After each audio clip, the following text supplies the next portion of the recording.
आज इस वीडियो में मैं आपके साथ एसबीआई की ओर से आने वाले ऐसे दो बेस्ट म्यूचुअल फंड की बात करूंगा जिसने पिछले 1 साल के अंदर लगभग 50 से 60% का रिटर्न दिया है और पिछले 3 साल के अंदर लगभग 30 से 40% का रिटर्न दिया है।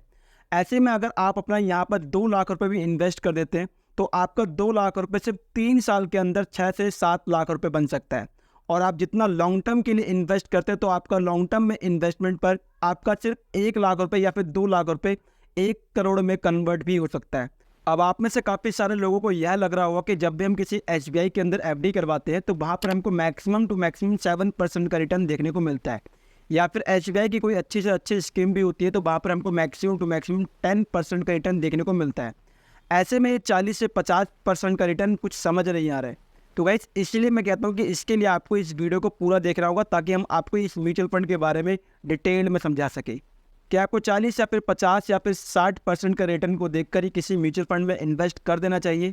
तो गाइस मैं कहता हूँ ऐसे में आपको बिल्कुल भी इन्वेस्ट नहीं करना चाहिए, क्योंकि ये सभी जो होते हैं ये हिस्टोरिकल डेटा होते हैं और जो हिस्टोरिकल डेटा के अंदर जो आपको रिटर्न दिखा रहा है वही रिटर्न आपको आने वाले टाइम पर वो मिलेगा या फिर नहीं मिलेगा इसकी कोई गारंटी नहीं होती है। इसके लिए आपको हिस्टोरिकल डेटा के साथ साथ कई सारे और भी फैक्टर्स होते हैं वो देखने होते हैं और उसी के बाद हम कह सकते हैं कि आपको आने टाइम पर इतना रिटर्न आपको देखने को मिल सकता है। इस वीडियो में हमने बहुत सारी चीज़ें कवर करी है जिससे आपको किसी भी म्यूचुअल फंड के आने वाले टाइम पर कितना रिटर्न मिल सकता है वो आप पता कर सकते हैं। साथ ही साथ हमने ये भी बात करी कि आपको इस म्यूचुअल फंड में इन्वेस्ट करने के बाद आने वाले टाइम पर आपका क्या पोर्टफोलियो बन सकता है, वो सारी चीज़ें कवर है। वीडियो में आगे बढ़ने से पहले आप सभी का स्वागत है हमारे चैनल पर। अगर आपने हमारे चैनल को सब्सक्राइब नहीं किया है तो जाकर सब्सक्राइब करें, साथ ही साथ बेल आइकन जरूर दबाएं। चलिए गाइस वीडियो शुरू करते हैं। किसी भी म्यूचुअल फंड में इन्वेस्ट करने से पहले हमको ये पता होना चाहिए कि क्या हमारा इन्वेस्टमेंट का वो सही टाइम है या फिर नहीं है। कहीं जब भी हम किसी म्यूचुअल फंड में इन्वेस्ट करते हैं तो वो इन्वेस्टमेंट हमारा दो ही तरीके से होता है, या फिर वो एसआईपी के थ्रू होता है यानी कि सिस्टमेटिक इन्वेस्टमेंट प्लान के थ्रू होता है, या फिर वो लमसम होता है। जब भी अगर मैं एसआईपी की बात करता हूँ तो एसआईपी में हमको ये ट्रैक करना मुश्किल हो जाता है कि हमारा इन्वेस्टमेंट सही टाइम पर है या फिर नहीं, क्योंकि मार्केट का मूवमेंट कभी किसी ऊपर रहता है, कभी नीचे रहता है, कभी ऊपर ऐसे चलता रहता है। तो ऐसे में जो आपका एसआईपी होता है वो हर महीने ऑटोमेटिक कट जाता है। कई बार आपका एसआईपी महंगे में परचेस हो जाता है या फिर कभी कभी सस्ते में परचेस हो जाता है। लेकिन जब मैं बात करूँ लमसम की तो लमसम में आप अपने म्यूचुअल फंड के इन्वेस्टमेंट को ट्रैक कर सकते हैं और एक सही टाइम के आने पर आप इन्वेस्टमेंट कर सकते हैं। कहने का मतलब ये कि जब मार्केट बहुत ज़्यादा अपने हाई पर चल रही हो, बहुत हाई पर, तो ऐसे में आपको इन्वेस्टमेंट नहीं करना है। लेकिन जब आपको दिखता है कि मार्केट बहुत ज़्यादा नीचे गिरी हुई है तो ऐसे में आपको वो लमसम करने का सही टाइम होता है। तो आप सवाल यहाँ बनता है कि आपको कैसे पता चलेगा कि वो जो म्यूचुअल फंड में या फिर किसी भी मार्केट में इन्वेस्ट करने का या फिर लमसम करने का एक सही टाइम है कि नहीं। तो चलिए इस चीज़ को हम सबसे पहले समझ लेते हैं। जैसे मान लो कि मैं एक लाइन खींच रहा हूँ, रेड कलर की लाइन खींच रहा हूँ, आप अपने अकॉर्डिंग जो मर्जी लाइन खींच सकते हैं, जैसी मर्जी लाइन खींच सकते हो।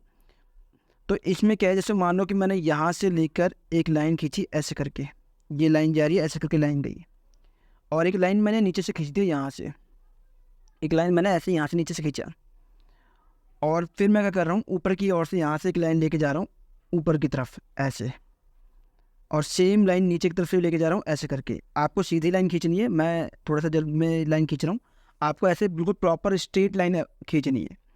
और जैसे जैसे चार्ट जा रहा है चार्ट के साथ साथ मैंने एक लाइन ऐसे खींच ली ऊपर, ऐसे लाइन खींचता गया ये। तो अब आप यहाँ पे क्या देखेंगे कि लाइन खींचने के बाद आपको यहाँ पे एक चीज़ समझ आएगी कि यहाँ पर जो आपका इन्वेस्टमेंट है वो इन्वेस्टमेंट जो है, जो ये वाला आपका लाइन है, ये वाला लाइन देखो, जो ये वाली लाइन है आपकी, इस लाइन को बोलते हैं रेसिस्टेंस। क्या बोलते हैं गाइस? रेसिस्टेंस इस लाइन को बोलते हैं, आपको ये याद रखना है, इस लाइन को बोलते हैं रेसिस्टेंस। और जो ये आपकी नीचे वाली लाइन है, जो ये नीचे वाली लाइन है, इसको बोलते हैं सपोर्ट लाइन। आपको याद रखना है, इसको बोलते हैं सपोर्ट लाइन। मैं साथ साथ लिख दे रहा हूँ ताकि आपको समझ आ जाए। तो ये आपके ऊपर वाली होगी रेसिस्टेंट और नीचे वाली होगी आपकी सपोर्ट। तो अब आप यहाँ पर एक चीज़ नोटिस करेंगे, मैं आपको फिर से दिखा देता हूँ। अब यहाँ पे आपको एक छोटी सी चीज़ नोटिस करनी है। नोटिस ये करना है कि आपको यहाँ पर कि जो ये वाली बिंदु है आपकी, जहाँ जहाँ पे ये आप नीचे देखेंगे मार्केट टच कर रही है, कभी यहाँ मार्केट टच कर रही है, तो जितने भी डॉट वाले साइड है, ये डॉट वाली साइड, एक बार मैं डॉट सारे लाइन खींच देता हूँ जिससे आपको ये समझने में आसानी हो जाए। ये जितने भी डॉट बना रहा हूँ वैसे ये डॉट आपको हेल्प करेंगे कि मार्केट के कब आपको लमसम करना चाहिए और कब लमसम नहीं करना चाहिए, ये समझने में आपकी हेल्प करेगा ये। अब देखिए गाइस, यहाँ पर मैंने ये डॉट बना लिए।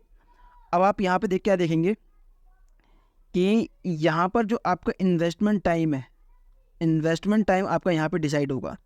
अब मान लो कि मैं इन्वेस्टमेंट करने के लिए आया और इन्वेस्टमेंट करते टाइम मैं क्या कर रहा हूँ कि जो ये वाली लाइन है मेरी, जो मेरी नीचे वाली ये डॉट है, मैंने यहाँ पर अगर मैं इन्वेस्ट करता हूँ, अगर मैं 5 लाख रुपये मान लो अपना यहाँ पर इन्वेस्ट कर देता हूँ, अपना 5 लाख अगर मैं यहाँ इन्वेस्ट करता हूँ, और अगर मेरा यहाँ इन्वेस्टमेंट किया हुआ अमाउंट और ये यहाँ पहुँच जाता है, यानी कि इस कोने वाली बिंदु पर टच कर जाता है, तो मुझे डेफिनेट जैसी सी बात है प्रॉफिट होगा, क्योंकि मैंने तो नीचे जब मार्केट गिरी हुई थी तब मैंने अपना पैसा लगाया था, और जब मार्केट यहाँ जा रही है तब मैं सेल कर रहा हूँ, तो मुझे प्रॉफिट होना ही डेफिनेटली सी बात है।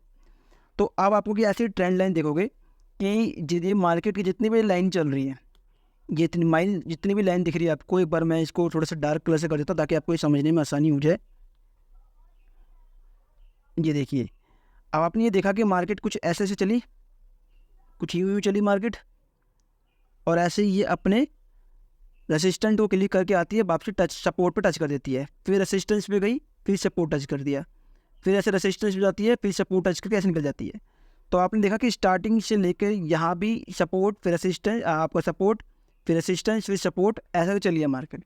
तो आपको क्या करना है, जब भी लमसम में इन्वेस्टमेंट करना है तो लमसम के लिए इन्वेस्टमेंट आपको हमेशा सपोर्ट के टाइप पे करना है, जहाँ पे आपका सपोर्ट टाइप होगा वहाँ इन्वेस्टमेंट करना, और आपका रेसिस्टेंस पे आपको एग्जिट कर जाना है। तो ऐसे में क्या होगा कि जब आप सपोर्ट में अपना पैसा इन्वेस्ट करेंगे, तो जब आप रेसिस्टेंस की तरफ जा रहे होंगे तो आपको प्रॉफिट देखने को मिलेगा, और ऐसे ही आप वो लॉन्ग टर्म में करते हैं तो लॉन्ग टर्म में आपको अच्छा खासा पोर्टफोलियो आपको यहाँ पर देखने को मिल सकता है। आपको ये चीज़ ध्यान रखनी है, कभी भी आपको अपना इन्वेस्टमेंट जो है वो रेसिस्टेंस पे नहीं करना है। अगर आप अपना पैसा, मान लो कि अगर अपना पैसा यहाँ इन्वेस्ट करते हो, अगर आप अपना पैसा इधर इन्वेस्ट करते हो, मानो कि मैंने यहाँ पर 5 लाख रुपये लगा दिए, अगर मैं यहाँ 5 लाख लगाता हूँ तो आपका ये 5 लाख रुपये जब ये मार्केट यहाँ से गिर के यहाँ पहुँच जाएगी, तो मार्केट तो नीचे आ गई, लेकिन आपने तो पैसा ऊपर लगाया था, मार्केट सपोर्ट पर पहुँच गई, तो ऐसे में आपको यहाँ पर लॉस देखने को मिल जाएगा। इसलिए कभी भी आपको रेसिस्टेंस पे इन्वेस्ट नहीं करना, आपको हमेशा सपोर्ट की और इन्वेस्टमेंट करना, आपको ये चीज़ याद रखनी है। चलिए गाइस, अब हम बात कर लेते हैं अपने म्यूचुअल फंड की, जिसके अंदर हमारा पहला म्यूचुअल फंड आता है SBI long term equity fund, जो कि एक इक्विटी कैटेगरी का फंड है और एक ELSS फंड है, यानी कि टैक्स सेवर फंड है। अब बात करूँ दूसरे म्यूचुअल फंड की, दूसरा म्यूचुअल फंड है हमारा SBI कॉन्ट्रा फंड, जो कि एक इक्विटी कैटेगरी का फंड है। अब हम इन दोनों म्यूचुअल फंड के कुछ टेक्निकल टर्म्स हैं उन पर भी बात कर लेते हैं, ताकि आपको हिस्टोरिकल डेटा के साथ साथ कुछ ऐसे टेक्निकल टर्म्स भी पता चल जाए, ताकि आपको इन्वेस्टमेंट में ये सारी चीज़ें हेल्प करें। अब बात करते हैं SBI long term equity fund के कुछ टेक्निकल टर्म्स की, जिसके अंदर सबसे पहले बात करते हैं हम NAV वैल्यू, यानी कि नेट वैल्यू, जिसको हम कहते हैं नेट एसेट वैल्यू, जो कि 431 रुपये और 431 रुपये यानी पर क्वांटिटी प्राइस है। अगर आप इस म्यूचुअल फंड में इन्वेस्टमेंट की सोच रहे हैं तो आपको 431 रुपये पर क्वांटिटी प्राइस का आपको यहाँ पे बाई करना पड़ेगा। साथ ही साथ बात करूँ रेटिंग की, तो इस म्यूचुअल फंड को जो है रेटिंग है 5 स्टार की रेटिंग दी गई है। और बात करता हूँ SIP की, यानी कि सिस्टमेटिक इन्वेस्टमेंट प्लान, जो यहाँ पे मिनिमम SIP है वो 500 रुपये की है, और मैक्सिमम आप चाहे जितना मर्जी कर सकते हैं, उस पर कोई लिमिट नहीं है। अब बात करता हूँ एज की, इस म्यूचुअल फंड को कितना एज हो चुका है, तो लगभग 17 साल की, मतलब 17 साल लगभग हो चुके हैं इस म्यूचुअल फंड को बने। और आप ये सोच सकते हैं जिस म्यूचुअल फंड को लगभग 17 साल हो चुके हैं, उस म्यूचुअल फंड में कितना ट्रस्ट हो सकता है। अब बात करता हूँ एग्जिट लोड की, तो गाइस यहाँ पर आपको कोई भी एग्जिट लोड देखने को नहीं मिलेगा, क्योंकि यहाँ पर 0% का एग्जिट लोड है। आप जब चाहे इस म्यूचुअल फंड से एग्जिट कर सकते हैं, तो आपको ऐसे में कोई भी किसी भी प्रकार का कोई भी जो चार्जेस है, एग्जिट चार्ज है, वो देखने को नहीं मिलेगा। साथ ही साथ बात करता हूँ एक्सपेंस रेशियो की, तो गाइस यहाँ पर जो एक्सपेंस रेशियो है वो है 1.61%। बता दूँ गाइस कि एक्सपेंस रेशियो जो होता है, वो एक्सपेंस रेशियो आप जो भी इन्वेस्ट करते हैं, वो इन्वेस्टमेंट अमाउंट को जो आपका फंड मैनेजर है उसको मैनेज करने का कुछ चार्ज करता है। जो ये चार्ज है वो है 1.61% का रहने वाला है, और जो कि मुझे लगता है कि इस 1.61% से आपके पोर्टफोलियो के ऊपर कोई भी नेगेटिव इफेक्ट देखने को नहीं मिलेगा। अब बात करता हूँ रिटर्न की, तो इस म्यूचुअल फंड ने पिछले कुछ सालों के अंदर कितना रिटर्न दिया है। अगर बात करूँ पहले साल के अंदर, तो लगभग पिछले कुछ साल के अंदर पिछले साल के अंदर लगभग 60% का रिटर्न इस म्यूचुअल फंड ने दिया है। अब बात करूँ 3 साल के अंदर, यानी कि पिछले 3 साल के अंदर लगभग इस म्यूचुअल फंड ने लगभग 28.5% का रिटर्न दिया है। और बात करूं कि जब से ये म्यूचुअल फंड बना, यानी कि 17 साल से लेकर अब तक इस म्यूचुअल फंड ने लगातार कितना रिटर्न दिया है, तो गाइस लगभग 18% का रिटर्न इस म्यूचुअल फंड ने दिया है, यानी कि CAGR रिटर्न वो है 18% का रिटर्न यहाँ पर आपको देखने को मिलेगा। अब बात करते हैं इस म्यूचुअल फंड के टॉप होल्डिंग कंपनी के ऊपर। तो सबसे पहले बात करते हैं कि इस म्यूचुअल फंड ने अपन लगभग 90% का जो पैसा है वो इक्विटी के अंदर इन्वेस्ट कर रखा है और काफ़ी सारी बड़ी बड़ी कंपनियों में अपना पैसा इन्वेस्ट कर रखा है। और जब भी हम किसी म्यूचुअल फंड की बात करते हैं और उस म्यूचुअल फंड का पैसा अगर बड़ी बड़ी कंपनियों में इन्वेस्टेड होता है तो ऐसे में आपको वहाँ पर अच्छा खासा प्रॉफिट देखने को मिलता है। आइए कुछ कंपनी के नेम जान लेते हैं जिस कंपनी के ऊपर जिस कंपनी पर इस म्यूचुअल फंड ने अपना पैसा इन्वेस्ट कर रखा है।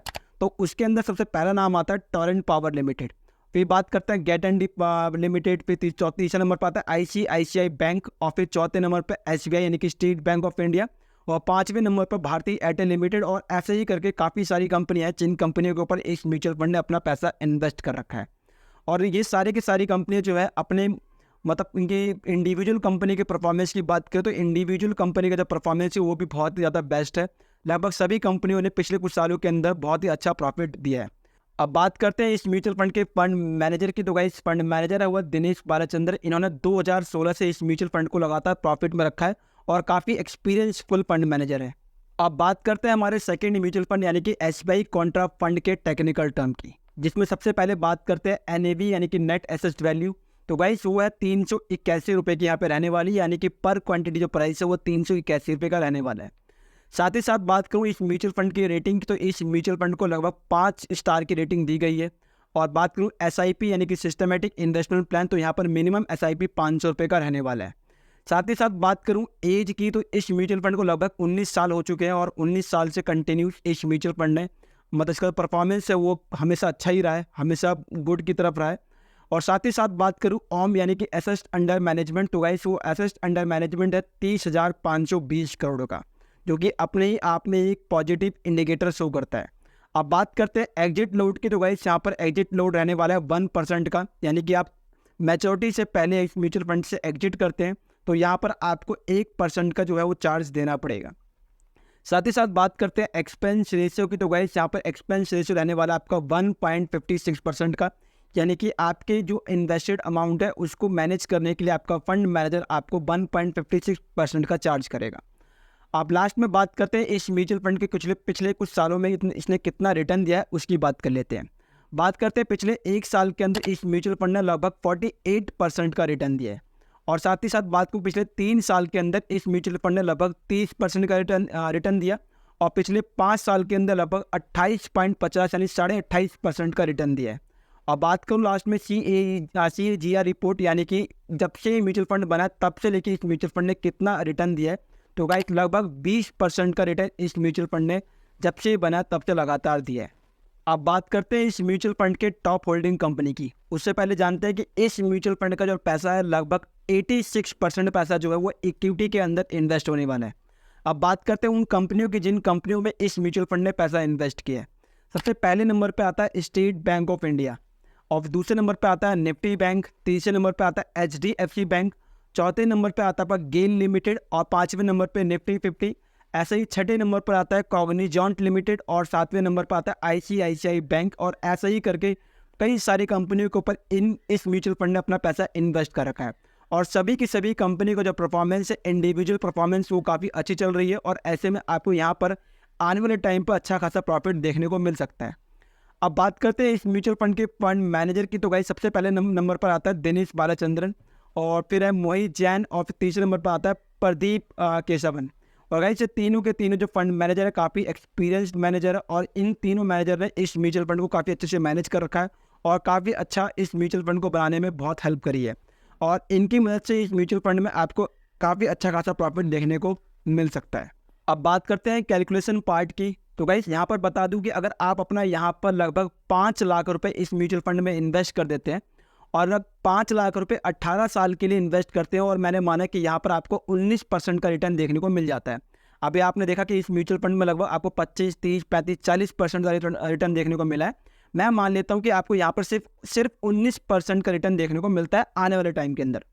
अगर आपको 19% का रिटर्न भी देखने को मिल जाता है और आप यहाँ पर 18 साल के लिए अपना पैसा इन्वेस्ट कर देते हैं तो ऐसे में आपका 5 लाख रुपए यानी कि 1.14 करोड़ यानी कि 1 करोड़ 14 लाख के आसपास बन सकता है। और आप में से काफ़ी सारे लोग ये कहेंगे कि इतने लंबे समय तक कैसे वेट कर सकते हैं। तो गाइस मेरा ये कहना रहेगा कि अभी के लिए आप तो कम से कम शुरू कर दो। अगर आप शुरू भी कर देते हैं तो आपको पता ही नहीं चलेगा कि आपका 17-18 साल कैसे बीत जाएगा, आपको पता ही नहीं चलेगा।